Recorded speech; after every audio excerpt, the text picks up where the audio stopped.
মন্ত্রী টিঙ্কু রায়ের আন্তরিক হস্তক্ষেপে চিকিৎসার সুযোগ পেল দুস্থ অমিত শবর। মন্ত্রী টিঙ্কু রায় এবং ঊনকোটি জেলার জেলা শাসক সহ জেলার স্বাস্থ্য দপ্তর সহ মহকুমা প্রশাসনের উদ্যোগে কৈলাসহরের রাংরুং চা বাগানের 12 বছরের অমিত শবরের উন্নত চিকিৎসা শুরু হয়েছে। আর্থিকভাবে দুর্বল, অসহায়, নিরীহ, দুস্থ, গরিব শুকুরমণি শবর বিগত 1.5 বছর পূর্বে নিজে অসুস্থ হবার পর টাকার অভাবে চিকিৎসা করাতে না পেরে 1.5 বছর ধরে চোখে দেখতে না পেরে বাড়িতে বসে দিন কাটাচ্ছে। গরিব দুস্থ হওয়া সত্ত্বেও শুকুরমণি শবরের বিপিএল কার্ডও নেই। তাছাড়া আরো আশ্চর্যজনক ঘটনা হলো, রেশন কার্ডে শুকুরমণি শবরের নাম থাকলেও পরিবারের অন্য কারোর নাম রেশন কার্ডে নেই। শুকুরমণি শবরের ছেলে মেয়ের কারোর কোনো বৈধ ডকুমেন্টস না থাকার শুকুরমণি শবরের ছেলে মেয়ের কারোর কোনো ধরনের আধার কার্ড, পিআরটিসি সহ সরকারি হেলথ কার্ডও নেই। প্রশাসনের উদ্যোগে দুস্থ পরিবারটির সমস্ত প্রয়োজনীয় কাগজপত্র বের করার উদ্যোগ নেওয়া হয়। নিউজ চ্যানেলের পর্দায় নিউজ দেখে মন্ত্রী টিঙ্কু রায় চাইল্ড ওয়েলফেয়ার কমিটির সাথে এবং স্থানীয় স্বাস্থ্য দপ্তরের সাথে যোগাযোগ করেন এবং দলীয় স্থানীয় কার্যকর্তাদের নির্দেশ দেন যে অমিত শবরের উন্নত চিকিৎসার জন্য স্থানীয় প্রশাসনের সাথে যোগাযোগ করে তার সুচিকিৎসার ব্যবস্থা করার জন্য।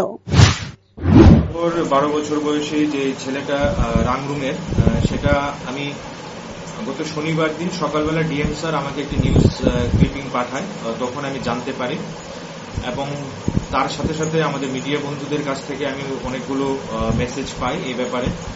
তারপর আমরা যোগাযোগ করি ওই পেশেন্টের সাথে।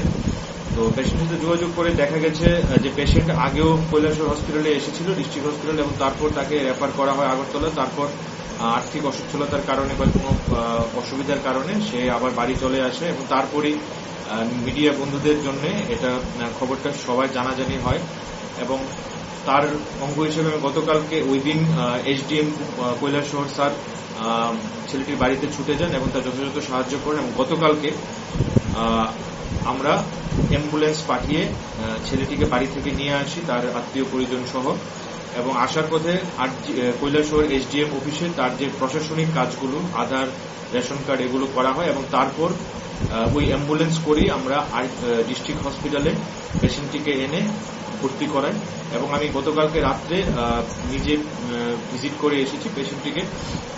তো পেশেন্টের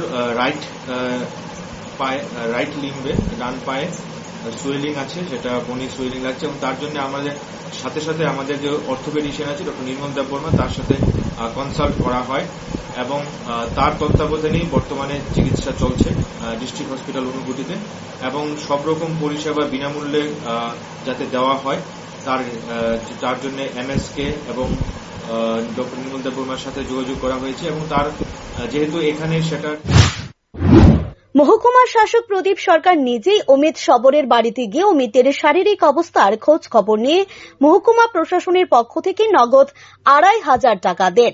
ঊনকোটি জেলার মুখ্য স্বাস্থ্য আধিকারিক ডক্টর শঙ্খ শুভ্র দেবনাথ জেলা শাসকের নির্দেশে স্বাস্থ্য দপ্তরের গাড়ি পাঠিয়ে অমিত শবর সহ পরিবারের সবাইকে মহকুমা অফিসে এনে আধার কার্ড, পিআরটিসি সহ রেশন কার্ড ঠিক করে অমিত শবরকে জেলা হাসপাতালে নিয়ে ভর্তি করে দেওয়া হয়। জেলা হাসপাতালের চিকিৎসকরা অমিত শবরকে বৃহস্পতিবার আগরতলা মেডিকেল কলেজে পাঠিয়ে দেন। সিএমও ডক্টর শঙ্খ শুভ্র দেবনাথ আরো বলেন যে মেডিকেল কলেজে 12 বছরের অমিত শবরের চিকিৎসা সম্পূর্ণ বিনামূল্যে হবে এবং তাদের থাকা খাওয়ার ব্যবস্থা করা হয়েছে বলে জানান। Bureau report, rising Tripura.